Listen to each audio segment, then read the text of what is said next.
बिस्मिल्लाहिर्रहमानिर्रहीम। Math 327 functional analysis by doctor Talat Nazir. आज हम अपना लेक्चर नंबर 28 स्टडी करेंगे। इसके अंदर हम एक न्यू प्रोसीजर डिस्कस करेंगे, the Graham Schmidt process for obtaining the orthogonal basis and orthonormal basis. और इस तरह इसके सेट्स और सीक्वेंस जो हम पूरे के पूरे डिज़ाइन करते हैं उसके लिए ये बहुत यूजफुल मेथड है। तो आज हम अपनी कोर्स आउटलाइन अगर हम देखें तो इसमें हम we are analysing about the orthogonal sets and orthonormal sequence. हम इसको थोड़ा सा देखेंगे जिस तरह हमने लास्ट क्लास में देखा था कि कब कोई सेट जो है ऑर्थोगोनल होता है, कब कोई सेट ऑर्थोनॉर्मल होता है। कुछ इसकी थोड़ी सी हम चीज़ें रिवाइज भी करेंगे डेफिनेशंस की हद तक, ताकि हमें उनको हम थोड़ा सा जो है वो मजबूत करके फिर हम इस प्रोसेस को स्टडी करेंगे। Very important method Graham Schmidt process to attaining the orthogonal basis, orthonormal basis, इसके सेट्स सीक्वेंसेस, ये सारे के सारे हम इससे डिज़ाइन कर सकते हैं। फिर हम इसके एग्जांपल्स और कुछ प्रॉब्लम्स को स्टडी करेंगे।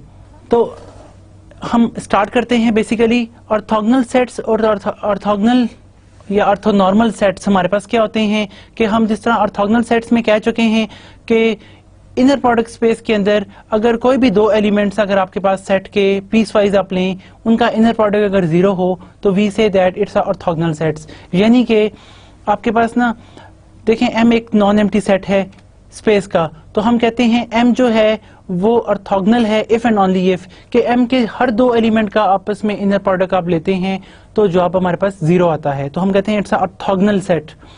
अब ऑर्थोगोनल सेट ही ऑर्थोनॉर्मल सेट कब बनता है? अगर प्लस हर एलिमेंट का नॉर्म आप ले तो जवाब 1 आए।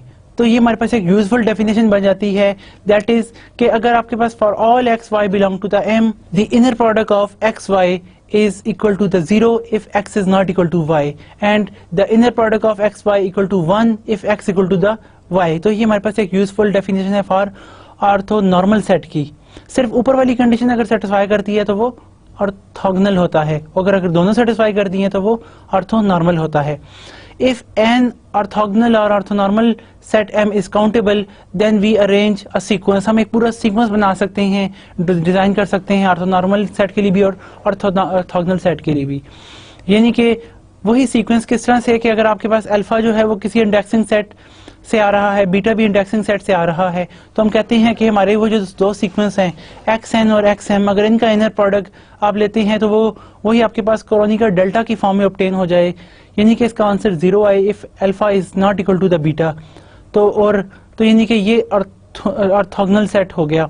और अगर हर एक का अल्फा और बीटा सेम हुए तो इसका मतलब है कि एक्स अल्फा का एक्स अल्फा के साथ इनर प्रोडक्ट लेते हैं हर अल्फा के लिए जिसमें अल्फा और बीटा की वैल्यू सेम है, उसके लिए इसकी वैल्यू अगर 1 हो तो हम कहते हैं it's now the orthonormal set. तो ऑर्थोनॉर्मल सेट में हर एक का नॉर्म 1 होता है, हर कंपोनेंट का ना, कि आपके पास 1 can write over here that के नॉर्म ऑफ आप किसी भी एक्स अल्फा का जब नॉर्म लेते हैं तो जवाब आपके पास 1 आ जाए। और ओवरऑल आप जब भी एक्स अल्फा का किसी भी एक्स बीटा के साथ इनर प्रोडक्ट लेते हैं तो जवाब आपके पास 0 आ जाए for all alpha which are not equal to the beta. तो ये कंडीशन अगर आपके पास फॉर ऑल अल्फा के लिए होल्ड करे और यानी कि जो भी आप इसके इंडेक्सिंग सेट में से एलिमेंट ले रहे हैं तो हम कहते हैं कि हमारा ये सेट जो है ना वो ऑर्थोनॉर्मल सेट है।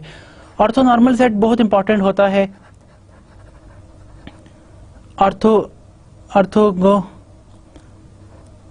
ऑर्थोनॉर्मल हम इसको कहेंगे ऑर्थोगोनल सेट प्लस इसमें दो चीजें होती हैं, ऑर्थोगोनल की कंडीशन भी सेटिस्फाई करता है और प्लस ऑर्थोनॉर्मल की कंडीशन भी सेटिस्फाई करता है।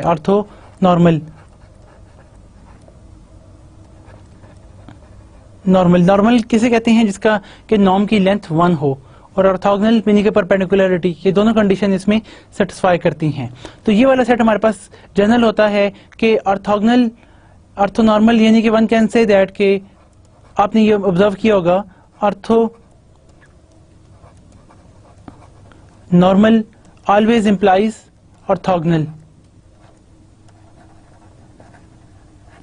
but converse is not necessary always, क्योंकि हर ऑर्थोगोनल सेट ऑर्थोनॉर्मल नहीं होता। हम इसकी ऑलरेडी काफी एग्जांपल्स पहले भी एनालाइज कर चुके हैं। अब यहाँ पर ये भी हमने इंपॉर्टेंट बात देखी कि जो ऑर्थोगोनल सेट या ऑर्थोनॉर्मल सेट होते हैं ये इंपॉर्टेंट प्रॉपर्टी सेटिस्फाई करते हैं पाइथागोरियंस लॉ की। इस तरह आपके पास जो भी बाकी इनर प्रोडक्ट स्पेस में जो परपेंडिकुलरिटी की या ऑर्थोगोनल की जो कंडीशंस हैं उन सारी के सारे को ये फुलफिल करते हैं, यानी कि x plus y whole norm is same as x norm plus y norm. ये इसकी इंपॉर्टेंट प्रॉपर्टी है, ये हम एनालाइज कर चुके हैं। और not for only a finite case, it's also hold for infinitely many cases के लिए भी हम देखते हैं कि ये जो सम होता है, अगर फाइनाइट केस में ले लें, the sum the norm of all x i's, sum of all x i's is same as the norm first square plus norm second square plus up to norm of xn square. ये सारी की सारी conditions hold करती है और इसको हम दूसरी फॉर्म में भी इस तरह से भी ऑब्जर्व कर सकते हैं। अब हमने एक और इम्पॉर्टेंट बात देखी कि लीनियरली इंडिपेंडेंस के ऑर्थोगोनल सेट जो है वो लीनियरली इंडिपेंडेंट होता है। हम इसका प्रूफ भी पढ़ चुके हैं कि आपके पास जो भी एक्स आइज ये होते हैं ये सारे के सारे आपस में लीनियरली इंडिपेंडेंट होते हैं ऑर्थोनॉर्मल के, क्योंकि हर दो का इनर प्रोडक्ट आपस में जीरो होता है। तो उसमें जो भी स्केलर्स होते हैं for all alpha j's they are must be the zero. हम इसका प्रूफ भी एनालाइज कर चुके हैं। आज हम जो इंपॉर्टेंट बात की तरफ जा रहे हैं वो है Gram Schmidt process. Actually we have seen that the orthonormal sequence are very convenient to work with, कि ये बड़े कन्वीनियंट होते हैं। ऐसे वेक्टर्स आपके पास एक ऐसा सेट हमारे पास कि जो जिसमें जितने भी v1 v2 अप टू सारे के सारे मौजूद हैं, vn ले लें या जितने भी फाइनाइट हो सकता है, इनफाइनाइट हो, एक सेट है, ये पूरा आप ले सकते हैं एक सेट। अगर सारे के सारे हर vi का इनर प्रोडक्ट आप लेते हैं vj के साथ, वो vi और vj ऑर्थोनॉर्मल हैं एक दूसरे के साथ। और दूसरी बात ये है कि हर vi की जो आप लेंथ देते हैं वो आपके पास 1 की इक्वल आती है। तो ये एक बड़ी यूजफुल कंडीशन हो जाती है, बड़ी अच्छी प्रॉपर्टी सेटिस्फाई करते हैं। तो हम इसको ऑब्टेन करने के लिए एक प्रोसीजर भी अप्लाई कर सकते हैं, उसकी तरफ हम आते हैं अभी। लेकिन ये हमारे पास बड़ा कन्वीनियंट होता है फॉर वर्क के लिए कि इस तरह का हम सेट अपना अटेन कर लें, एक्स सेट। अब इस एक्स सेट के लिए the remaining practical problems is how to obtain an orthonormal sequence if an arbitrary linearly independent sequence is given. Suppose that कि आपको कोई भी एक बंदा एक सेट दे देता है कि इसमें जी आपके पास ना फर्ज किया कि कोई भी वैल्यूज u1 u2 एक सेट है आपके पास up to un, n elements इसमें कोई भी मौजूद हैं, ठीक है। अब इस n के इस ui के करस्पॉन्डिंग आप कैसे एक ऑर्थोनॉर्मल सीक्वेंस ऑब्टेन कर सकते हैं, क्या कोई प्रोसीजर है? तो this is accomplished by a constructive procedure. हमारे पास एक बड़ा यूजफुल कंस्ट्रक्टिव प्रोसीजर है जिसको हम ग्राम श्मिट प्रोसेस के नाम से जानते हैं for orthonormalizing a linearly independent sequence. ये हमें उसी तरह के लीनियरली इंडिपेंडेंट सीक्वेंस ऑब्टेन करके दे देता है। किस तरह के लीनियरली इंडिपेंडेंट सीक्वेंस? यानी कि सपोज दैट कि आपके पास ना x1 x2 x3 पहले से अवेलेबल हैं, हर इस एलिमेंट को स्पैन करने के लिए आपके पास एलिमेंट्स मौजूद हैं। तो आपके पास यानी कि इस तरह का सीक्वेंस कि आपके पास कोई भी xj ui सपोज मौजूद हैं, जिस तरह मैं कहता हूं ये चलें इसका नाम हम xj's रख देते हैं, कोई भी एंट्रीज हमें मौजूद हैं हमारे पास। तो ये हमें एक क्या कर देता है, the resulting orthonormal sequence ej, हमें एक ej नया सीक्वेंस मुहैया कर देता है, इसके करस्पॉन्डिंग ej दे देता है। कैसा ej कि जो एलिमेंट ये स्पैन करते हैं, जो आप xj से जो ऑब्टेन करते हैं वही आपको ये ej दे देता है। यानी कि ej आपस में लीनियरली इंडिपेंडेंट भी होगा, हर एक का नॉर्म 1 भी होगा और हर एक का आपस में इनर प्रोडक्ट हर ej का k के साथ आप इनर प्रोडक्ट लेते हैं तो जवाब 0 भी आता है। जबकि ये चीज आपके पास इस एक्सरसाइज में होल्ड नहीं करती।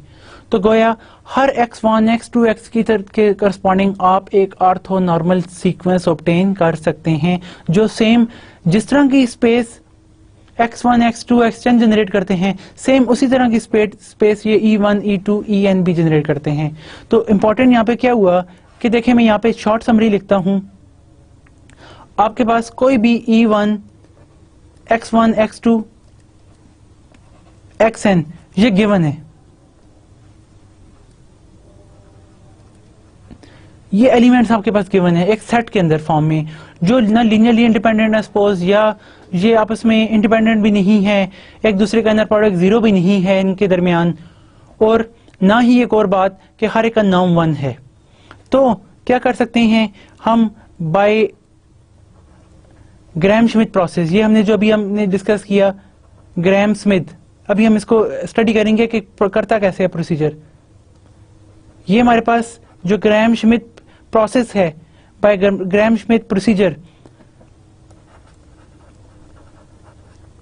हम क्या कर सकते हैं, एम्प्लाइज एक नया set E1 E2 up to En उतने ही एलिमेंट En ऑब्टेन कर सकते हैं इस तरह के, सच दैट देखें हर E1 का, यहाँ पे देखें हमने कहा X1 का X2 के साथ इनर प्रोडक्ट 0 नहीं है, लेकिन यहाँ पे हर E1 का E2 के साथ इनर प्रोडक्ट 0 होगा, E3 का E4 के साथ, E1 का En के साथ हर एक का इनर प्रोडक्ट 0 होगा और सारे के सारे लीनियरली इंडिपेंडेंट भी होंगे, हर एक का नाम भी 1 होगा, ना सिर्फ इनर प्रोडक्ट होगा बल्कि हर एक का नाम भी 1 होगा।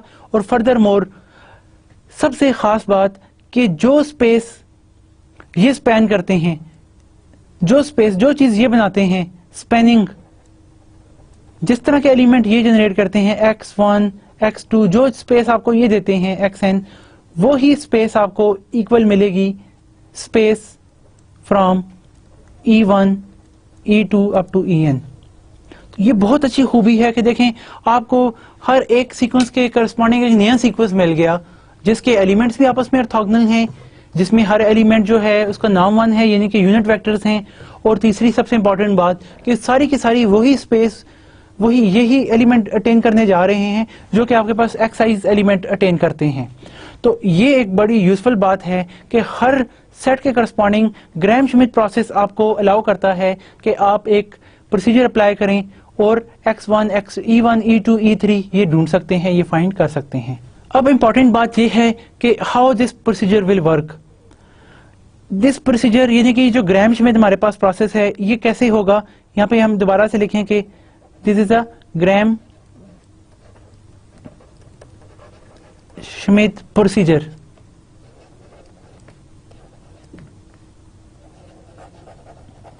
Gram Schmidt procedure. Now let us see how it will work. First step देखें हमें गिवन क्या है, सबसे इंपॉर्टेंट बात क्या है कि मैं यहां पे लिखता हूं X1 X2 Xn। आपके पास एक सेट गिवन है, कुछ सीक्वेंस है जिसके अंदर एलिमेंट्स मौजूद हैं। अब ये एलिमेंट आपस में इनका इनर प्रोडक्ट भी 0 नहीं है सपोज, और भी बहुत सारी बातें कि हर एक का नाम भी 1 की इक्वल नहीं है, और ना ही यहाँ पे एक और खास बात कि सारे के सारे लीनियरली इंडिपेंडेंट आपस में। हम ढूंढने जा रहे हैं, जिस तरह मैंने अभी आपसे कहा कि हर एक के करस्पॉन्डिंग हम E1 E2 फाइंड कर सकते हैं कि हर एक का आप हर एक यहाँ पे क्या करेंगे, हर EI का EJ के साथ जब भी इनर प्रोडक्ट लेंगे जवाब हमारे पास 0 आएगा if I is not equal to the J, और इसका जवाब 1 आएगा if I equal to the J, और यानी कि हर एक का नाम भी 1, और हर EI जो है वो आपके पास क्या होगा, इंडिपेंडेंट होगा EJ से। For all I is not equal to J, हर एक के लिए एक दूसरे से मुख्तलिफ होंगे बिल्कुल। इंडिपेंडेंट का मतलब हम ऑलरेडी जान चुके हैं कि अगर इनका लीनियर कॉम्बिनेशन इक्वल टू 0 होता है then if and only if for all alpha I must be 0 only, कि हर अल्फा की वैल्यूज आपके पास जीरोस होती हैं, अल्फा आईज जो स्केलर मल्टीप्लाई करते हैं। तो ये आपके पास क्या है, एक्स आईज, ये आपके पास गिवन है जिनका इनर प्रोडक्ट भी आपस में 0 नहीं है, और ना ही हर एक के नॉर्म की लेंथ 1 है, और ना ही ये इंडिपेंडेंट्स हैं आपस में। अब ग्राम श्मिट प्रोसेस क्या करता है, दी फर्स्ट सबसे पहली बात क्या है कि हम यानी कि यहाँ पे चूज करेंगे, हम एक सीक्वेंस EK बनाएंगे, और EK में सारी खूबियां वो होंगी जो यहाँ पे इस एक्साइज में नहीं है, जो मैंने आपको 3 खूबियां बताई। इंडिपेंडेंट भी नहीं है तो सारे चीज आपके पास इंडिपेंडेंट होंगे। यहाँ पे एक्साइज के इनर प्रोडक्ट भी 0 नहीं है, हर आइज के इनर प्रोडक्ट आपस में 0 होंगे। हर एक्स आई का नाम 1 नहीं है, यहाँ पे हर एक्स आई के नाम हर EI के नाम की लेंथ 1 होगी। फर्स्ट स्टेप E के आप ऑब्टेन करना चाहते हैं तो E1 सबसे पहले ले लें। E1 क्या है कि वो जो पहला एलिमेंट आपके पास है E1 X1, वो X1 को आप डिवाइड कर दें बाय नॉर्म ऑफ X1। अब देखें X1 तो गिवन है, इस पहले नंबर को आप इसके नॉर्म के नीचे डिवाइड कर दें ना, तो आपके पास ये E1 आ जाएगा। तो हमारा पहला नंबर E1 मौजूद हो गया, E1 इज फाइंड इट। ये आपका पहला स्टेप है। मैं रिवाइज करता हूं, गिवन हमें X1 X2 Xn है जो इंडिपेंडेंट नहीं है। हम क्या करते हैं, E1 पहले ऑब्टेन करते हैं। E1 के लिए क्या करेंगे, पहला एलिमेंट कि हम X1 के साथ मल्टीप्लाई कर दें 1 ओवर नॉर्म ऑफ X। अब x1 गिवन है तो x1 का नॉर्म कैलकुलेट करना कोई मुश्किल बात नहीं है। अगर r स्क्वायर का एलिमेंट है तो हमें वहां पे भी नॉर्म पता है, LP स्पेस का है, किसी भी स्पेस का है तो वहां पे हर स्पेस में नॉर्म डिफाइन होता है। आप उसका नॉर्म उसके नीचे डिवाइड कर दें, बशर्ते कि उसका नॉर्म जो है वो नॉन जीरो हो। नॉन जीरो तभी होता है जब वो वेक्टर नॉन जीरो हो, तो इस वजह से हम अगर नॉन जीरो वेक्टर है तो हम इसके साथ इसको नीचे डिवाइड कर सकते हैं। हमें E1 मिल गया। अब दूसरी बात यह है, हम पहले हमने क्या यूज किया, x1 को यूज करके E1 फाइंड किया। अब x2 को लिखेंगे, x2 को one can write over here as कि x2 क्या है, x2 is the inner product of x2 with E11 plus V2 where V2 is equal to the x2 minus inner product of x2 with E1 1। अब यहां sir देखें आपके पास V2 को हम find करने जा रहे हैं और उस V2 से फिर हम E2 फाइंड करेंगे। V2 आपके पास ना ऑर्थोगोनल देगा, ऑर्थोनॉर्मल नहीं देगा। ऑर्थोनॉर्मल में सिर्फ इतना करते हैं, उसके नीचे उसके नाम की लेंथ डिवाइड कर देते हैं। V2 के लिए हम क्या करते हैं, V2 is equal to the x2 given है, then just take inner product of x2 by E1। ये जो आपने E1 फाइंड किया इसका ही आप इनर प्रोडक्ट ले लें x2 के साथ और फिर E1 के साथ, तो आपके पास V2 की वैल्यू आ जाएगी। It is not zero vector since xi's are linearly independent. ये आपके पास xi's अगर लीनियरली इंडिपेंडेंट है तो इसका कोई वेक्टर भी जीरो नहीं होगा। जब कोई वेक्टर जीरो नहीं होगा तो आप हर वेक्टर के नीचे उसकी लेंथ को डिवाइड कर सकते हैं। जिस तरह x1 का नाम डिवाइड किया, आप यहां से इस वैल्यू को ऑब्टेन कर लेते हैं। सो आप यहां पर देखेंगे कि आपका ये V2 जो है ना, हमेशा किसके इनर प्रोडक्ट E1 के साथ इसका आप इनर प्रोडक्ट लें तो जवाब आपके पास क्या आएगा, जीरो आएगा। मिसाल के तौर पर यहाँ पे वन कैन चेक इट कि देखें, मैं अगर यहाँ पे V2 का इनर प्रोडक्ट ले लूं E1 के साथ, इसका मतलब क्या है कि V2 की जगह उसकी वैल्यू डाल दें, x2 माइनस x2 E1 का इनर प्रोडक्ट लिया जा रहा है E1 के साथ। अब this will gives us inner product of x2 with E1। ये वाली बात यहां पर आप देखें, ये आपके पास एक नंबर है माइनस, इसको मैं कॉमन ले लूं तो x2 E1 बाहर आ जाएगा। बाकी आपके पास क्या रह जाएगा, E1 का E1 के साथ इनर प्रोडक्ट, और E1 का E1 के साथ इनर प्रोडक्ट लें वो क्या होता है, नॉर्म ऑफ E1 स्क्वायर। अब E1 का नाम लें तो वो जवाब क्या आता है आपके पास, E1 का नाम हमेशा 1 होता है। यहाँ पे आप गौर कर रहे हैं कि E1 का जब आप नाम लेते हैं that is equal to the norm of 1 over x1 norm times x1 whole norm. ये आपके पास होल नॉर्म आ गया, और इसको हम लिख सकते हैं the norm of x1 over, अब देखें नॉर्म का नाम ले तो वो भी 1 के इक्वल, नाम ही इक्वल होगा नॉर्म ऑफ x1, और ये कैंसिल होकर आपके जवाब 1 आ गया। ये 1 आ गया, इसका मतलब क्या है, x2 E1 minus x2 E1 times ये 1 आया चूंकि हमारे पास, और ये देखें ये दोनों टर्म्स कैंसिल होकर आपके पास वैल्यू 1 आ जाती है, वैल्यू 0 आ जाती है। इसका मतलब क्या हुआ, V2 और E1 आपस में परपेंडिकुलर हैं, एक दूसरे के ऑर्थोगोनल हैं। अब ऑर्थोगोनलिटी हमें मिल गई इसकी, सो दैट इसका मतलब क्या है कि हमारे पास E2, हम इस V2 जो हमने फाइंड कर लिया, इस V2 से E2 बड़े आराम से फाइंड कर सकते हैं। कि आप क्या करें कि वो जो V2 वेक्टर आपने ये लिया है, इसके नीचे इसके आप लेंथ डिवाइड कर दें, V2 नॉर्म डिवाइड कर दें, तो आपके पास नंबर E2 आ जाएगा। कैसे, 1 over E2 norm times V2, this will give you the value E2। तो बड़ा आसान सा प्रोसीजर है। देखें हमने वो जो E1 फाइंड किया, पहला वेक्टर है, हर एक को उसके नाम के साथ डिवाइड करते हैं तो E1 आ गया। अब E1 के लिए फिर आप E2 जब फाइंड करते हैं, V2 फाइंड करेंगे, V2 is equal to x2 minus inner product of इसी x2 का E1 के साथ जो आपने फाइंड किया है वो आप ले लें, तो आपके पास ये वाली वैल्यू आ गई। अब यहां पर आप देखें, you can see in the figure कि हमने कैसे x2 ऑब्टेन किया है x1 से। देखें x आपके पास ना x2 ये वेक्टर है, x2 का अगर हम E2 के साथ इनर प्रोडक्ट लें विद E2 तो आपके पास ये वैल्यू आ जाती है। V2 आपको एक नया वेक्टर दे देता है जो बिल्कुल इसके ऑर्थोगोनल है, इसके परपेंडिकुलर है ये, और इसका जब माइनस लेते हैं तो इससे डायरेक्शन अपोजिट हो जाती है, आपका ये वाला एलिमेंट आ जाता है। तो गोया हम कह सकते हैं x2 is equal to the V2 minus x2 का इनर प्रोडक्ट विद E1 के साथ आपके पास ये कंपोनेंट वेक्टर आप बड़े आराम से ऑब्टेन कर लेंगे x2 equal to in this form. अच्छा, अब हम इस तरह x3 को फाइंड करने जाएं तो x3 आपको क्या देगा, x3 जो है वो फाइंड v3 को पहले फाइंड करेंगे, v3 x3 से फाइंड होगा। हमारे पास जो थर्ड कंपोनेंट है उसमें आप inner product of x3 with E1 inner product ले लें with again E1 minus inner product of x3 with E2 का E2 के साथ। ये अगर आप प्रोसीजर अप्लाई करें तो आपके पास देखें, हमने पहले E1 फाइंड किया, फिर हमने E2 फाइंड किया। E1 और E2 को आप यहाँ पे अप्लाई करें x2 का हर एक के साथ इनर प्रोडक्ट लेके इस फॉर्म में, तो आपके पास v3 फाइंड हो जाएगा। और आप देखेंगे कि आपका ये v3 जो है ये E1 के बिल्कुल ऑर्थोगोनल होगा, इसके परपेंडिकुलर होगा, एज वेल एज ये E3 ना सिर्फ इसके बल्कि E2 के भी ऑर्थोगोनल होगा। और देखें इसका मतलब क्या हुआ कि ये आपका जो पहला था E1 हमने फाइंड किया, E2 जो है वो V2 से ऑब्टेन हुआ है, वो दोनों आपस में ऑर्थोगोनल होंगे, इनका इनर प्रोडक्ट 0।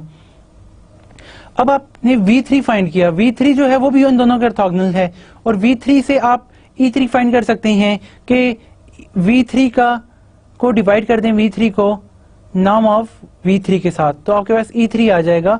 और आप यहाँ पे गौर कर सकते हैं कि E1 का इनर प्रोडक्ट भी V3 के साथ क्या होगा, 0 के इक्वल। E2 का भी इनर प्रोडक्ट E3 के साथ लेंगे, अगेन योर आंसर इज 0। देख लें यहाँ पे हर एक जो है ना। और इंपॉर्टेंट बात, what about the norm of E3, आप E3 का नॉर्म लें, जवाब क्या आएगा। इस एक्चुअली नॉर्म से ये वाली वैल्यू बाहर भी आ सकती है, बहुत सारी आपके पास वेज हैं। It's actually the norm of V3, और आपके पास जवाब जो है वो कैंसिल आउट होके 1 आ जाएगा, because this is cancel with 1 time this. तो हर एक का नॉर्म भी आपके पास 1 मिल रहा है। Now we can apply the nth procedure, we take this one the nth step. nth step में हम क्या करते हैं, one can see the figure को हम बाद में देखेंगे, लेकिन हर Vn में से Vn ऑब्टेन करने के लिए आप xn minus k equal to 1 to n minus 1 xn का इनर प्रोडक्ट ले लें ek के साथ और फिर मल्टीप्लाई कर दें ek के साथ, तो आपके पास vk आ जाएगा। और आप देखेंगे कि ये आपका जो Vn आया, ये Vn हर E1 E2 up to En minus 1 के साथ ऑर्थोगोनल होगा, यानी कि इस Vn का हर E1 E2 E3 के साथ इनर प्रोडक्ट लें अप टू En माइनस 1 के साथ, तो 0 आएगा जवाब। और अब आप Vn से ऑर्थोनॉर्मल एंट्री भी फाइंड कर सकते हैं। वो कैसे कि आप इसी Vn को नॉर्म ऑफ Vn से डिवाइड कर दें, तो आपके पास En आ जाएगा। और अब जो ये En आया, ये भी हर एक के ऑर्थोगोनल भी होगा, और En का नॉर्म आप लेते हैं तो जवाब आपके पास 1 के इक्वल आता है। देखें xn आपके पास ये वाला वेक्टर था, आपने अगर इसमें देखें हर एक की लीनियर कॉम्बिनेशन को आप सम करके फॉर्म देखें तो ये वाला वेक्टर आपके पास मिल जाता है। Vn एक्चुअली ये है, तो how you can attain it's perpendicular form. Perpendicularity के लिए हम क्या करेंगे, इस कंपोनेंट को इसमें से माइनस कर दें कि Vn माइनस दिस, तो आपका जो वेक्टर है वो नया वेक्टर मिल जाएगा जो पहले वाले वेक्टर के परपेंडिकुलर होगा। ये आपका वेक्टर आपका इस दूसरे वेक्टर के परपेंडिकुलर आपको मिल जाएगा, जो कि अनदर अप्रोच पे आएगा। तो this procedure is called the gram Schmidt process.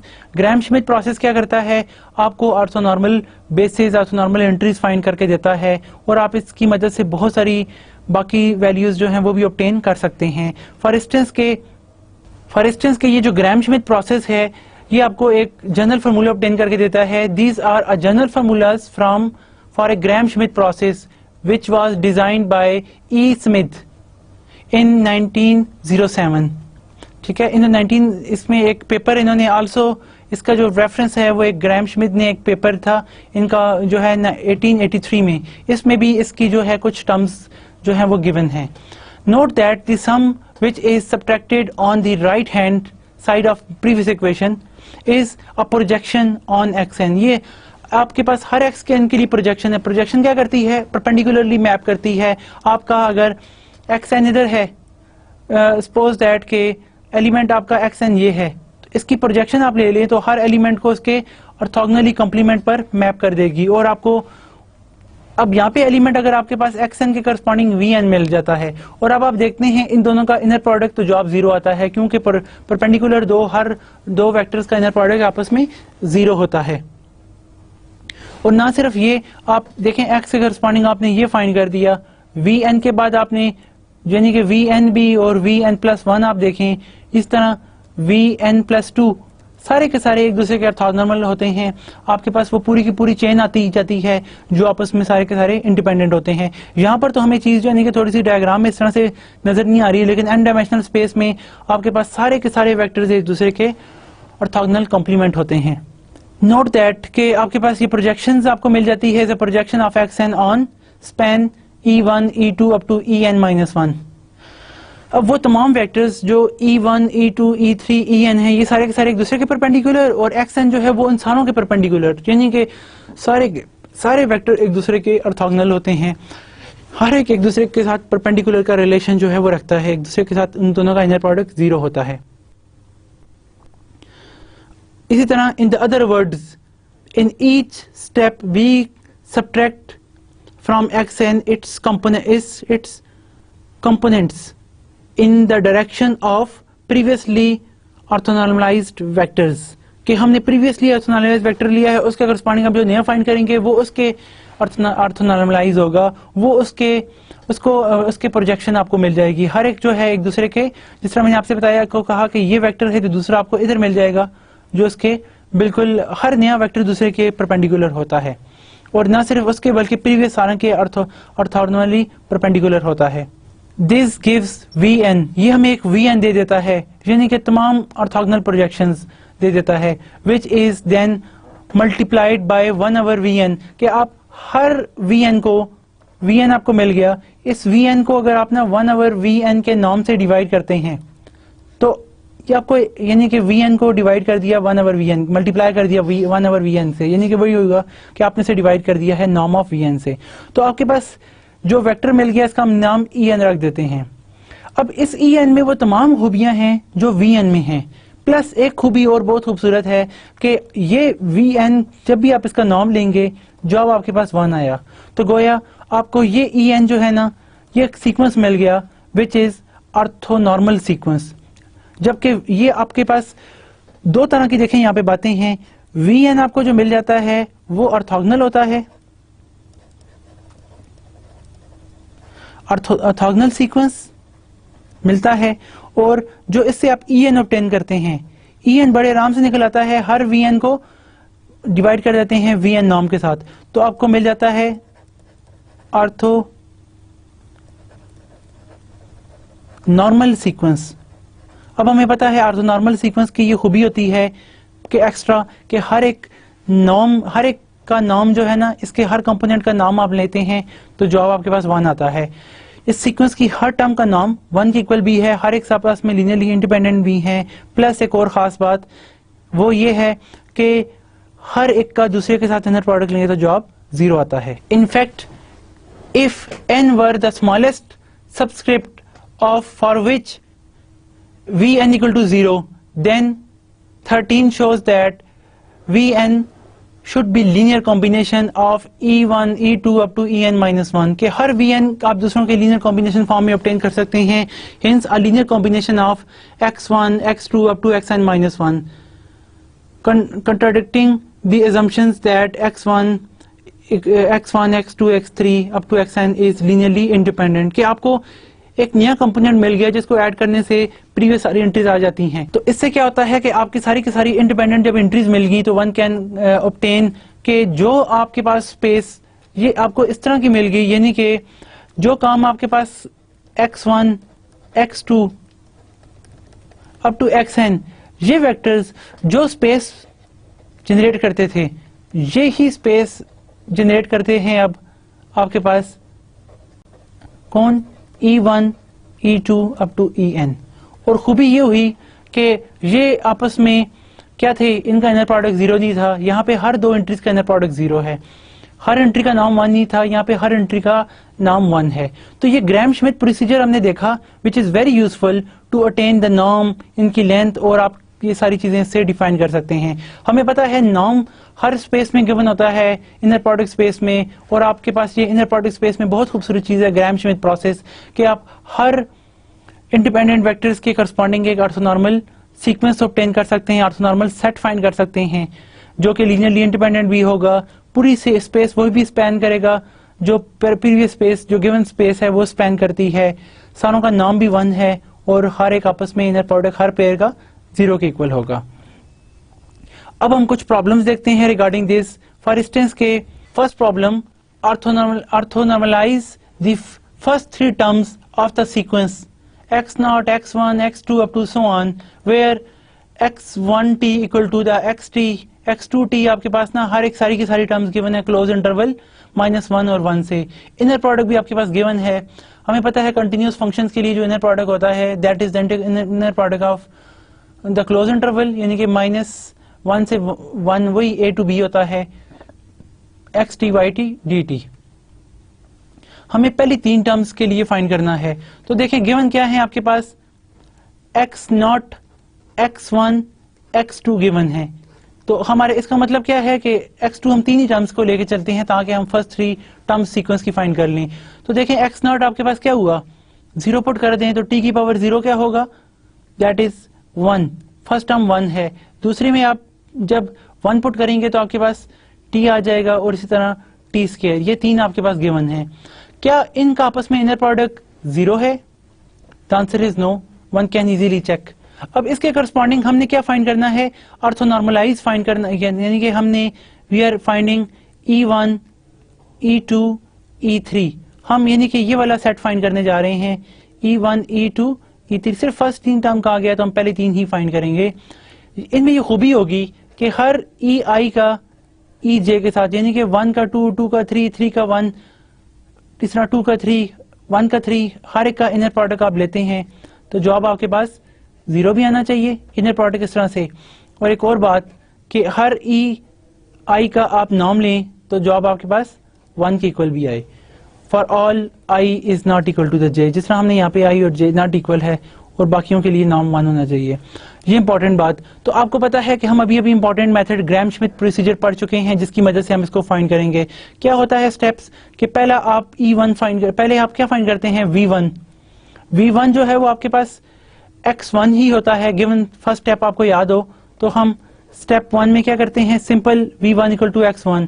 और फिर E1 कैसे फाइंड करते हैं कि वो V1 को डिवाइड कर देते हैं नाम ऑफ V1 से, तो हमारे पास x1 आ जाता है, E1 आ जाता है। सेकंड स्टेप में हम क्या करते हैं, पहले V2 फाइंड करते हैं। V2 का हमें पता है V2 is the actually x2 minus inner product of x2 with E1 and again with E1। इससे हम V2 फाइंड कर लेते हैं और V2 को फिर क्या करते हैं, V2 से E2 कैसे फाइंड करते हैं, E2 का मतलब ये है कि आप V2 को डिवाइड कर दें नाम ऑफ V2 से। ये आपके पास सेकंड स्टेप है। थर्ड स्टेप भी लिख लेता हूं फिर हम इसको प्रोसीड करते हैं। स्टेप 3 में हम V3 पहले फाइंड करते हैं। V3 is actually the x3 minus inner product of x3 with E1 again with E1 minus inner product of x3 with E2 and then E2। वो E2 हम यहाँ पे दोनों को से सब्ट्रैक्ट करते हैं। ये आपके पास आ जाता है V3 की वैल्यू। और V3 से E3 फाइंड करना आसान है कि आप हर एक को V3 को डिवाइड कर दें नाम ऑफ V3 के साथ, अब टू सो ऑन। लेकिन हम सिर्फ 3 स्टेप ही, क्योंकि हमें V1, E1, E2, E3 ही फाइंड करना है इसमें। तो अब हम अपना यहाँ पर स्टेप प्रोसीड करें इन टर्म्स को फाइंड करने के लिए। तो सबसे पहले हम क्या फाइंड करेंगे, V1 हमें पता है कि V1 आप वही x1 ले लेते हैं, यानी कि ये आपके पास 1 आ गया। और अब आप E1 कैसे फाइंड करेंगे, E1 का तरीका हमें पता है, E1 is nothing but 1 over, यानी कि वही V1 over norm of V1 होता है। अब V1 तो हमें पता है 1, नॉर्म ऑफ V1 क्या होगा कि आप इसका नाम फाइंड करें। नाम तो इनर प्रोडक्ट से डिफाइन होता है। अब नाम ऑफ, इसका मतलब है नाम ऑफ 1 फाइंड करें। नाम ऑफ 1 का मतलब क्या हुआ, इनर प्रोडक्ट -1 से 1। यहाँ पे x3 क्या है, वही आपके पास 1 1, ये आपने उसकी वैल्यू डाल दी ना कि नाम of v is equal to this 1, और इसका स्क्वायर रूट, ना सिर्फ ये बल्कि इसका स्क्वायर रूट भी। अगर आप देखें कि मैं ऊपर स्क्वायर रूट डाल देता हूं ताकि इसका हम इसको बार बार स्क्वायर रूट ना डालना पड़े हमें। और आपके पास ये 1 1 आ गया, और इसी तरह dt which is equal to, अब आप देखें 1 1 तो 1 ही होता है, 1 का मल्टीप्लाई, और इनर प्रोडक्ट आप जब इंटीग्रेट करते हैं तो it will 1 minus time minus 1 that is equal to the 2, तो हमारे पास वैल्यू 2 आ जाती है। और स्क्वायर रूट जब आप लेते हैं this implies norm of 1 is equal to the square root of 2, ये हमें नॉर्म ऑफ 1 इस तरह से मिल गया। तो इसका मतलब क्या है कि आपके पास E1 की क्या वैल्यू आ जाती है, E1 is actually 1 V1 over norm of V1 1 over square root 2, ये आपके पास E1 की वैल्यू आ गई। फर्स्ट टर्म हमने ऑब्टेन कर ली। अब ये भी आगे यूज होती है दूसरी टर्म फाइंड करने में। अब हम V2 अगर फाइंड करें तो हमें पता है फार्मूला क्या है, V2 equal to the x2 minus inner product of x2 E1 with E1, यानी कि x2 आपके पास जहां पे t है तो t minus inner product of t with E1, यानी कि 1 ओवर अंडर रूट 2 के साथ इसका इनर प्रोडक्ट लें again with 1 over under root 2, ये आपके पास यहाँ पे मल्टीप्लाई हो रहा है ये। तो सबसे पहले तो हम t का और 1 ओवर स्क्वायर रूट 2 का इनर प्रोडक्ट ले लेते हैं। इनर प्रोडक्ट इस तरह से डिफाइन है, इसका मतलब क्या हुआ कि हमें यहां पर t और 1 ओवर अंडर रूट 2 का इनर प्रोडक्ट जब लेते हैं दिस विल गिव्स अस -1 से 1 t multiply with 1 over square root 2, ये आप यहां पे लिख लें dt। नाउ अब ये आपको क्या वैल्यू मिलेगी, यहां से 1 ओवर 2 तो कॉमन है, स्क्वायर रूट 2 कॉमन है, इसको आप बाहर ले लें, t का इंटीग्रेट करते हैं that will t square over 2, ये हमारे पास वैल्यू आ जाएगी हैविंग -1 से 1 तक। अब इसे आप लिख सकते हैं 1 ओवर 2 टाइम्स स्क्वायर रूट 2, ये आप इसे बाहर कॉमन ले लें, लेफ्ट में आपके पास क्या वैल्यू आएगी, यहाँ पे अगर आप 1 पुट करते हैं पहले तो 1 का स्क्वायर 1 हो गया, और माइनस अगेन -1 का स्क्वायर, ये आप अप्लाई करते हैं तो it will gives us the 0, ये हमें यहाँ पे क्या वैल्यू मिल जाएगी, -1 का स्क्वायर 0 होता है, -1 का स्क्वायर 1 होता है, तो 1 - 1 इज 0, तो 1 over 2 times under root 2 with 0 this is equal to the 0। तो इसका मतलब क्या है कि ये टर्म आपके पास 0 आ गई, यानी कि t minus 0 multiply with 1 over under root 2। अब this is nothing but only the t, इसका मतलब है V2 की वैल्यू t है। अब इंपॉर्टेंट बात क्या है कि V2 जब आप फाइंड कर लें, इस V2 से हम क्या फाइंड करते हैं E2, ताकि ये आपके पास ऑर्थोनॉर्मल आ जाए। अब देखिए अगर हम V2 से E2 फाइंड करें तो इसके लिए क्या प्रोसीजर होता है, E2 is only the t over norm of t, आप नॉर्म ऑफ t नीचे डिवाइड कर दें, तो नॉर्म ऑफ t कैसे फाइंड करते हैं इनर प्रोडक्ट में, ये हमारे पास इनर प्रोडक्ट गिवन है, इसको फाइंड करने के लिए हम सिंपल वही प्रोसीजर है जिस तरह हमने यहाँ पे फाइंड किया। मैं नेक्स्ट पेज में लेके जाता हूं इसको, यानी कि नॉर्म ऑफ t जब हम कैलकुलेट करेंगे this is actually equal to the inner product -1 से 1, इसका मैं स्क्वायर डाल लेता हूं ताकि हमें बार बार वो ना लेना पड़े, तो यहाँ पे भी t times t dt, xt की वैल्यू वो जो हमारे पास t है दोनों की जगह आएगी, और यहाँ पे आपके पास क्या बन जाएगा t स्क्वायर को इंटीग्रेट करेंगे that is nothing but the t cube over 3 having the limit -1 से 1, और आपके पास क्या आ जाएगा, यहां से आप अगर इसको डिवाइड कर यहाँ पे वैल्यूज पुट कर दें तो 1 की पावर 3 माइनस -1 की power 3 over 3 which is equal to the 2 over 3। अब इसका मतलब क्या हुआ, देयरफॉर E की जो वैल्यू है E2 वो हमारे पास क्या आई थी, that is equal to the V2 over norm of V2, तो यानी कि ये तो हमारे पास क्या था t over norm of t, और नॉर्म ऑफ t की वैल्यू भी हमने देखा वो क्या आएगी हमारे पास 2 ओवर 3। इसका मतलब क्या है कि E2 one can write here E2 is equal to, यहाँ पे आप t की वैल्यू डिवाइडेड बाय 2 ओवर 3, इसे कोई बंदा ऐसे भी लिख सकता है, one can write here the 3/2 times t, तो ये हमारे पास E2 की वैल्यू ऑब्टेन होगी। Now finally the third term, अब हम E3 की तरफ आते हैं क्योंकि हमें सिर्फ 3 टर्म्स ही फाइंड करनी थी। तो उसके लिए हमें x2 की जरूरत पड़ेगी। x2 आपको क्या यहां से मिलता है, टी स्क्वायर। अब x यानी कि मैं से x3 कह देता हूँ, x3 equal to the t square, यानी कि नाम में इसमें कोई हर्ज नहीं है ताकि कंफ्यूजन से हम इसको बच सकें। तो x3 equal to the t square, और ये कैसे फाइंड करते हैं हम बेसिकली कि आप सबसे पहले इससे v3 फाइंड करेंगे।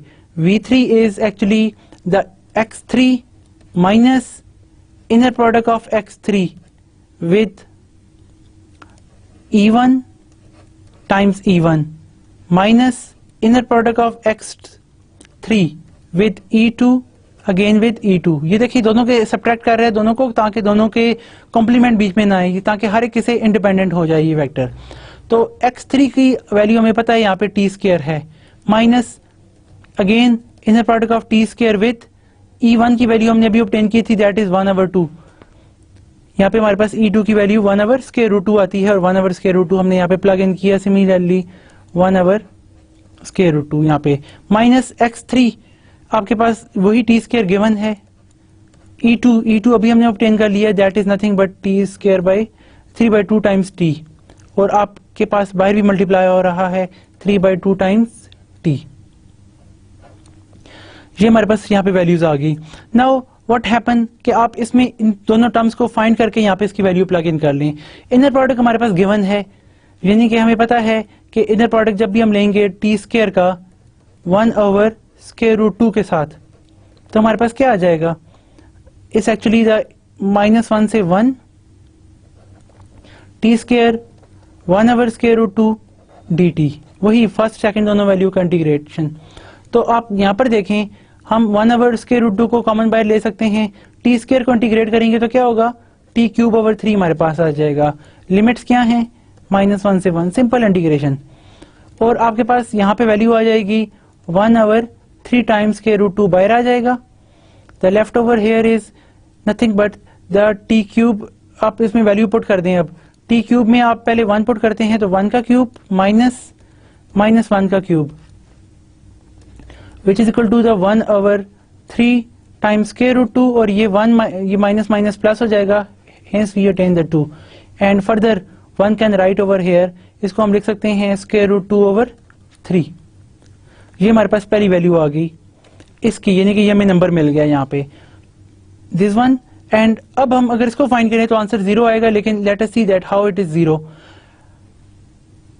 जब आप यहां पर इन दोनों का इनर प्रोडक्ट लेते हैं टी स्क्वायर का, अब का 3/2 टाइम्स टी के साथ इनर प्रोडक्ट, तो आपके पास क्या वैल्यू आ जाएगी, यहां पर अगर हम इसका इनर प्रोडक्ट ले लें तो 1 कैन राइट ओवर हेयर कि 3/2 कॉमन है, बाकी आपके पास इंटीग्रेशन, ये चलें फुली लिख लेते हैं पहले कि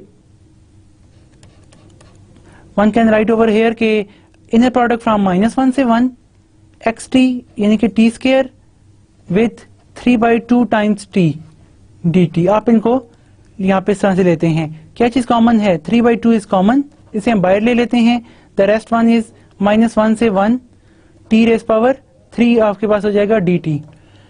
अब 3/2 ये है, t³ का डेरिवेटिव लें तो दैट इज t⁻⁴/4। लिमिट्स क्या हैं, -1 से 1। अगर आप इसे इंटीग्रेट कर दें 3 नीचे 8 आपके पास बाहर आ जाएगा, ऊपर अगर आप वैल्यू पुट कर दें तो 1⁻⁴ -1⁻⁴, और उससे आपके पास क्या आ जाएगा 3/8 -1⁻⁴ प्लस 1 बना जाएगी, और 1 - 1 इज 0, हेंस दिस इज 0। तो ये टर्म आपके पास 0 बन जाएगी, यानी कि overall 1 can write over hair it's T square minus, ये हमने अभी वैल्यू फाइंड की थी, इट इज नथिंग बट √2/3, और यहाँ पे हमने हमारे पास वैल्यू 1/√2 इसी तरह ये सेम वही है, इसकी वैल्यू हमने डाल दी इस प्रोडक्ट की, जो क्या है 2/√2/3 है, माइनस ये 0 है, मल्टीप्लाई विथ 3/2 टाइम्स टी, तो ओवरऑल हमारे पास क्या चीज आ जाती है, टी स्क्वायर के 2 कैंसिल होगी, -1/3, क्योंकि ये दोनों टर्म्स आपस में √2 से कैंसिल हो गया, और ये तो है ही 0। तो ये v3 फाइंड हो गया। अब v3 से हम e3 फाइंड करते हैं, वेरी इजी, कि हमारे पास e जो 3 होता है ये हमेशा v3 over norm of v3 की इक्वल होता है। यहां से v3 की वैल्यू क्या है हमारे पास t स्क्वायर माइनस 1/3। अब इसके नीचे इसका नॉर्म डिवाइड करना है, तो नॉर्म फाइंड करना हमें पता है कि पहले हम यहाँ पे v3 यानी कि वही t स्क्वायर माइनस 1/3 इसका नॉर्म लेते हैं ना, क्योंकि v3 का नॉर्म का मतलब क्या है, v3 का नॉर्म इसके ऊपर स्क्वायर डाल दें तो इसके ऊपर भी स्क्वायर आ जाएगा क्योंकि इसकी वैल्यू ये है, और स्क्वायर इसलिए डालते हैं ताकि हम इसके रूट लेके बाद में वैल्यूज आराम से ऑब्टेन कर सके, -1 से 1 ताकि और ऊपर स्क्वायर ना डालना पड़े। तो आपके पास यहाँ पे क्या आ जाएगा, t स्क्वायर माइनस 1/3 का इनर प्रोडक्ट अगेन विद इसका, और ये स्क्वायर हो जाएगा dt के साथ आपके पास। अब इसको हम सॉल्व करते हैं, तो one can write over hair कि आप इसे ओपन भी कर सकते हैं।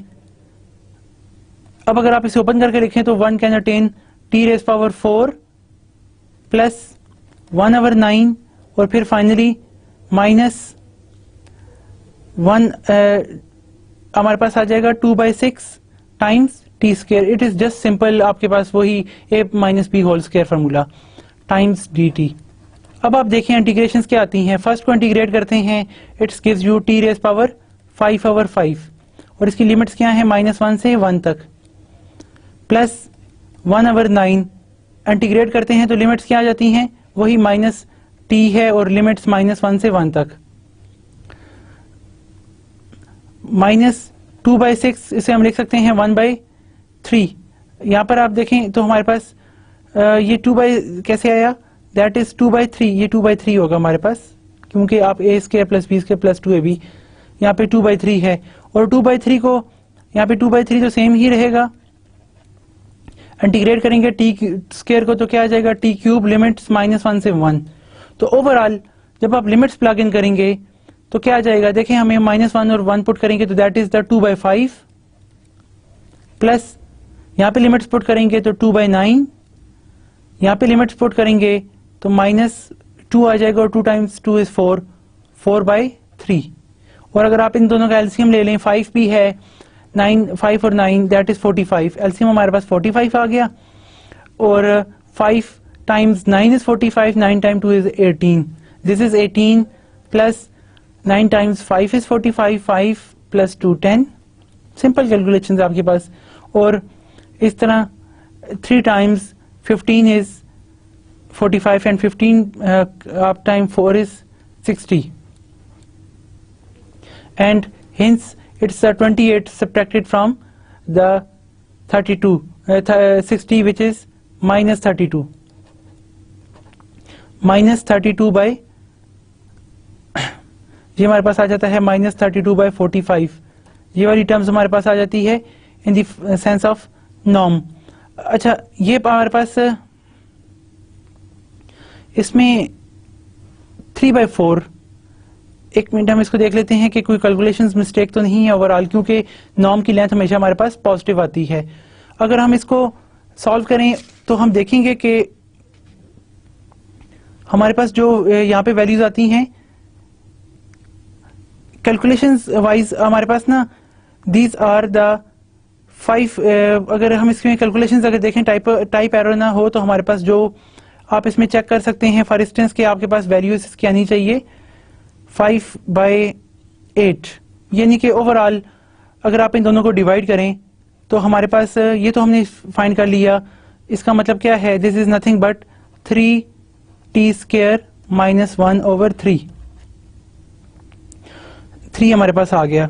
तो आपके पास ओवरऑल जो वैल्यूज इसके नीचे हम डिवाइड करके लिखेंगे, देन आवर रिजल्ट इज 3/8 इसका whole square root multiply with 3t square -1, ये आपके पास वैल्यूज की आएगी। यहाँ पे थोड़ा सा टाइपो एरर है मेरा ख्याल है कैलकुलेशंस में, आप इसको देख सकते हैं कि कोई आपके पास एरर तो नहीं है, उसको आप रिमूव करके यहाँ से आप इसकी वैल्यूज को E3 की वैल्यू फाइंड कर सकते हैं।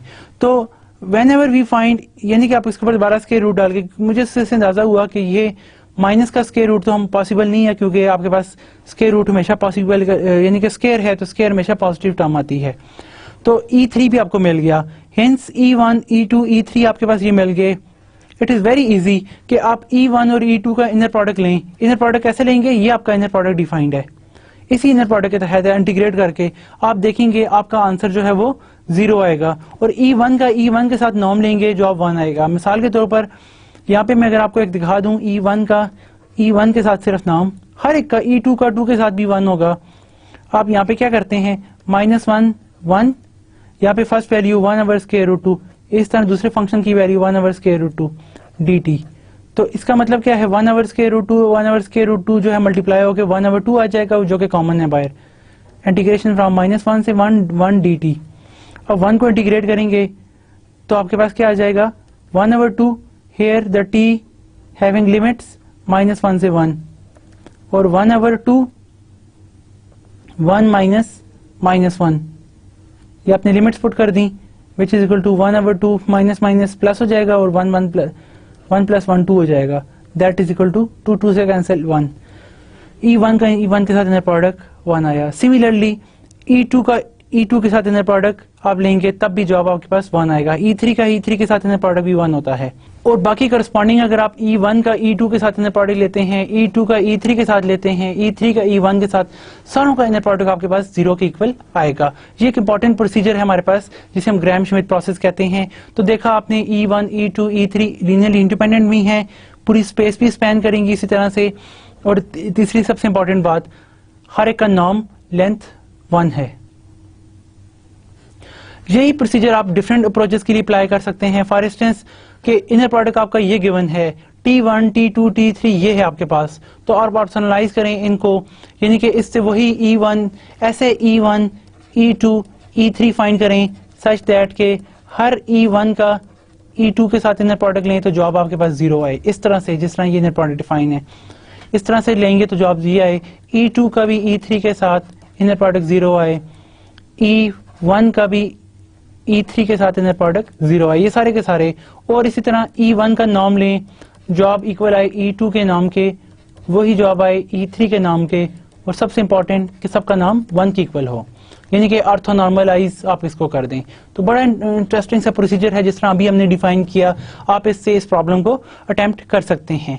एक डिस्टिंक्ट सी प्रॉब्लम में आपको फॉर इंस्टेंस बताता हूं कि आपको if one can give you another set, for instance के हमें एक और इसमें एग्जांपल मिल जाए कि आप एक नया एलिमेंट लेकर उसके ऊपर आप इसको ऑर्थोनॉर्मलाइज करें। यहाँ पे मैं एक सेट आपको बता देता हूं, ऑर्थोनॉर्मलाइज करें। एक सेट है, उसके अंदर आपके पास ना 1 1 1 मौजूद है। इसी तरह इसी सेट में आपके पास ना कुछ और एंट्रीज भी मौजूद हैं, 0 1 1 और 0 0 1, ये भी मौजूद है। आप इस सेट को ऑर्थोनॉर्मलाइज करें। तो ऑर्थोनॉर्मलाइज करने के लिए हम क्या करते हैं, सबसे पहले तो V1 लेते हैं। V1 कैसे आपके पास आ जाएगा, वेरी सिंपल कि दिस X1, ये आपका X1 है, ये X2 है, ये X3 है। अब देखें हर एक का इनर प्रोडक्ट आप लें, यूजुअल तो आंसर 0 नहीं आ रहा, लेकिन V1 में आपके पास क्या आ जाएगा, 1 1 1, वही X1 ले लिया जाता है। और अब E1 कैसे फाइंड करते होते हैं, E1 का मतलब यही है कि V1 divided by norm of V1, ये हम यहाँ पे ले लेते हैं। वही हमारे पास X1, आपने देखा कि वही V1 X1 होता है, हमने वहां से ये ले लिया। और E2 कैसे ऑब्टेन करते हैं, V1 divided by norm of V1। तो V1 तो हमारे पास एलिमेंट क्या है जी, V1 के ये 1 1 1, इसके नीचे आप इसका नॉर्म डिवाइड कर दें, यानी कि 1 1 1 के नीचे हर एक के साथ नीचे नॉर्म डिवाइड करने का मतलब क्या है, आपके पास यूजुअल नॉर्म क्या होता है आर स्क्वायर में, कि मैं यहाँ पे V1 का अगर नॉर्म लिख के बताऊं आपको, दैट इज इक्वल टू वही कि आप हर एक टर्म का स्क्वायर लेके देखिए ना, फर्स्ट का स्क्वायर प्लस सेकंड का स्क्वायर प्लस थर्ड का square and then it's square root, वही यूजुअल नॉर्म जो डिस्टेंस वाला हम यूज करते हैं, that is equal to the 3 square root. इसका मतलब क्या है कि हर एक के नीचे आपके पास ना 3 स्क्वायर रूट डिवाइड हो जाएगा, 1/, आप इसके नीचे भी डिवाइड कर दें, इसके नीचे भी, इसके नीचे भी। अब बड़ी अच्छी बात कि ये आपका जो वेक्टर है ना वो E1 है, यानी कि E1 हमने ऑब्टेन कर दिया, दैट इज 1/√3 1/√3 1/√3। और ये ऐसा वेक्टर है आपके पास कि आप E1 का नॉर्म लेकर देखें, जवाब हमेशा हमारे पास 1 आएगा।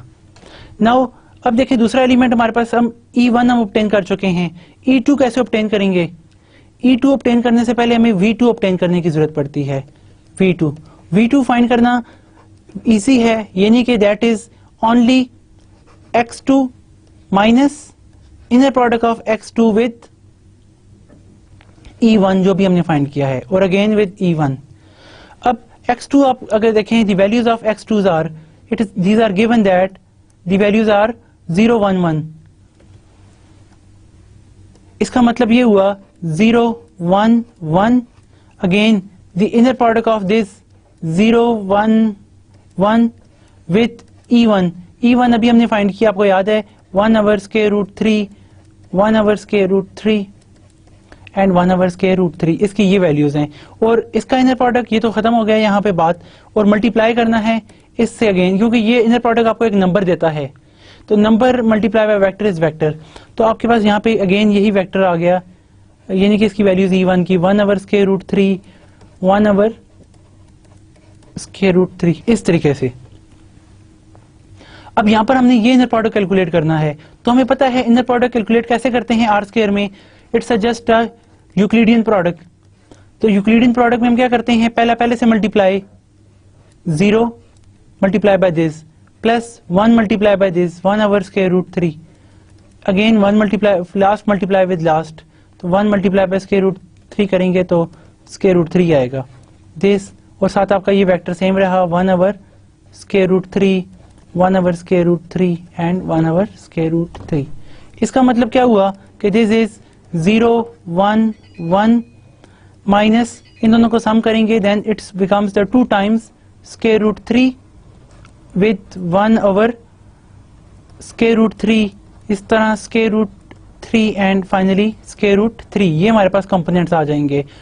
And further one can easily solve this. For instance के हियर यू हैव 0 1 1, ये एंट्रीज आ जाती हैं. अब 2 मल्टीप्लाई करेंगे तो थ्रू आउट मल्टीप्लाई होगा, और हम यहाँ पे लिख सकते हैं that is the 2 square root 3 को मल्टीप्लाई करें square root 3 से, it's nothing but only the 3. इसी तरह नेक्स्ट कंपोनेंट भी हमारे पास क्या आ जाएगा, 2 over 3, again 2 over 3. Now the subtraction of 2 elements of R3 is possible, that is 0 minus 2 over 3 makes minus times 2 over 3.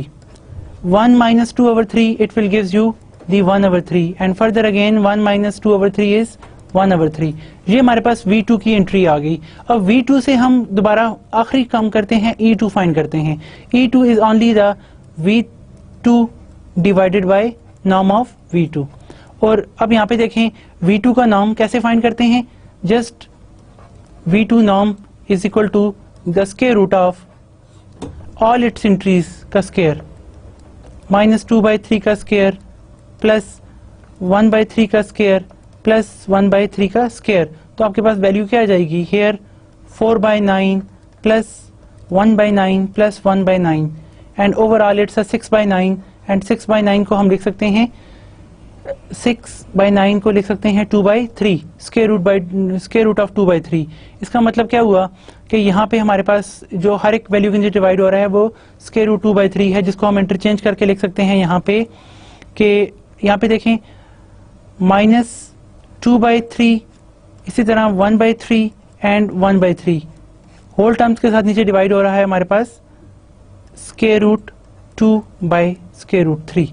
और अगर आप इसको कैंसिलेशन करके या सिंप्लीफाई करके लिखें तो ये आपके पास डिवाइड के नीचे डिवाइड ऊपर जाके मल्टीप्लाई हो जाएगा, और हम इसको अब लिख सकते हैं इन द शॉर्ट वे 2 से कैंसिल, एक तो आपके पास -√6.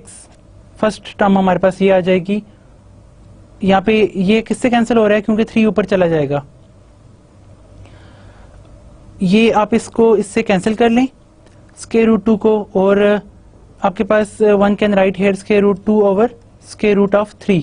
फर्दर यहाँ पे नेक्स्ट टर्म हमारे पास जो आपको वैल्यूज मिल रही हैं ये इससे एक कैंसिल हो जाएगा, and we have the square root 2. Again denominator में स्क्वायर रूट 2 आ जाएगा, 1 over 6 स्क्वायर रूट, क्योंकि square root 2 multiply by square root 3, और इसी तरह 1 over square root 2 into square root. तो आपके पास ये E3 वेक्टर मिल गया. It is important to note that कि what is the norm of E2. The norm of E2 is, you can observe, it's norm is nothing but it's norm is 1. And similarly E2 और E1 का आप inner product लेते हैं, आपके पास जवाब जो आता है वो किसके इक्वल आएगा, वो 0 के इक्वल आएगा. और इसी तरह जब आप E3 फाइंड करेंगे, you can check that the value of E3 is the 0 minus 1 over square root 2 minus 1 over plus 1 over square root 2। ये आप इस तरह से E2 की वैल्यू फाइंड कर सकते हैं और आप देखेंगे E2 का नाम भी 1 होगा, E2 और E3 का इनर प्रोडक्ट भी आपके पास क्या आएगा, 0 के इक्वल आएगा। तो इस तरह आप ग्राहम श्मिट प्रोसेस को यूज करके तमाम E1 E2 E3 फाइंड कर सकते हैं।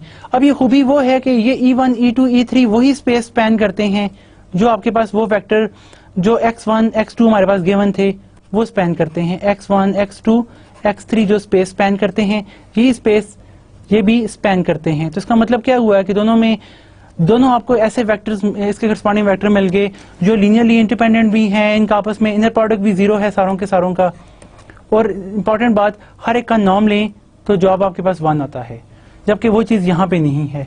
तो आपने देखा कि किस तरह ग्राहम श्मिट प्रोसेस हम इस्तेमाल करते हैं, इससे हम ऑर्थोनॉर्मल बेसिस फाइंड करते हैं। अगर हम नॉर्म नीचे डिवाइड ना करें, जिस तरह ई ना फाइंड करें, सिर्फ वी आई फाइंड कर लें, तो वो हमारे पास ऑर्थोगोनल वेक्टर होते हैं, ऑर्थोनॉर्मल नहीं होते। तो ऑर्थोनॉर्मल के लिए उसके नीचे उसका नॉर्म डिवाइड भी करना पड़ता है।